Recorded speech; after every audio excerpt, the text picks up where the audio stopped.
les hypersensibles, aujourd'hui nous allons parler de pleine lune et de sommeil. Alors, bien évidemment, si je vous fais parler de pleine lune et de sommeil, c'est pas anodin, hein. Ça c'est des histoires de grand-mère, tout le monde dit oh là là, la lune, ça joue sur nous, sur notre état de fatigue, sur notre sommeil, sur notre manière de nous comporter, sur notre humeur, etc. Bon, après il y a ceux qui y croient, il y a ceux qui n'y croient pas, il y a ceux qui disent ma foi, peut-être après tout, dans tout ce qu'on dit, il y a toujours un bien fondé, on s'en rend compte souvent beaucoup plus tard. Bah écoutez, en fait, je suis tombée sur une étude qui, elle, pour le coup, ne laisse pas place au doute. Ok, donc, je vous lis. Il s'agit de chercheurs suisses de l'université de Bâle qui ont travaillé avec des volontaires pendant 64 nuits. C'est énorme, hein, 64 nuits, là, on ne peut pas dire que c'est du pipeau, ok. Ces volontaires ont accepté de dormir dans des chambres isolées du monde extérieur, sans bruit et sans lumière. Ok, bon, moi perso, je pourrais absolument pas le faire, mais eux l'ont fait.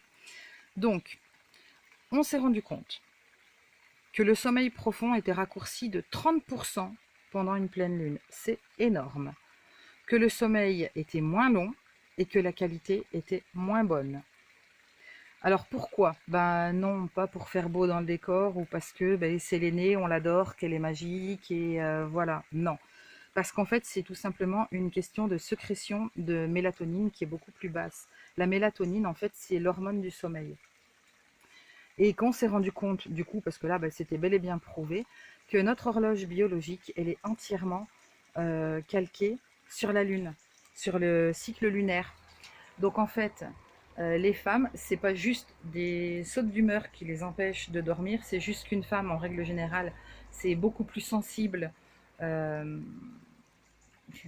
oui, je devrais pas dire ça, mais enfin bon, c'est pas grave, j'ai le droit, c'est ma chaîne. C'est beaucoup plus sensible à ce genre d'énergie-là du fait de son propre cycle, hein, puisque ben, nous, on a le cycle féminin qui est déjà régi, calqué sur la Lune. Là, forcément, bah, le cycle du sommeil aussi, ok.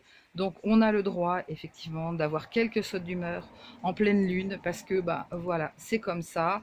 On réceptionne le truc, on se sent moins bien, on a des hormones qui partent en cacahuète, et du coup, voilà. La qualité du sommeil, alors ça c'est un vrai problème parce que ben, les gens, il y en a qui se retrouvent complètement épuisés à chaque pleine lune. Moi ce que je vous conseille, c'est d'aller en pharmacie. Ben oui, des fois ça m'arrive. On peut être naturopathe et envoyer les gens en pharmacie, c'est pas un non-sens. Et d'aller demander à votre pharmacien des comprimés de mélatonine. La mélatonine, je vous l'ai dit, c'est l'hormone du sommeil, ok. Il n'y a pas d'accoutumance, il n'y a aucun danger à prendre de la mélatonine. Donc, vous en demandez à votre pharmacien, et puis, ben, ma foi, vous en prenez, vous commencez juste, mettons, 3 jours avant la pleine lune, vous arrêtez 3 jours après, et normalement, votre sommeil devrait redevenir à peu près stable. Si ça suffisait pas, et ben, vous prenez un petit peu plus de mélatonine, et puis ben, vous, vous n'hésitez surtout pas à faire une méditation, à faire un petit peu de respiration en cohérence cardiaque, à faire un soin Reiki. Enfin, vous voyez un petit peu quoi. Après, voilà, c'est à vous de prendre en charge un petit peu vos troubles aussi. On ne peut pas faire du cas par cas sur une vidéo comme celle-là. Ok. Par contre, que cette étude scientifique menée par nos amis suisses ait révélé ça, je trouve que c'est effectivement un très très grand pas en avant pour tous ceux que la pleine lune fait souffrir. Ok? Allez, je vous fais plein de bisous magiques. Prenez surtout bien soin de vous. Je compte sur vous pour ça.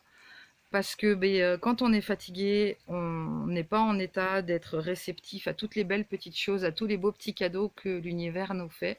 Et on n'est pas heureux. Et ça, c'est dommage. Ok? Allez, je vous fais plein de bisous. Prenez soin de vous, portez-vous bien.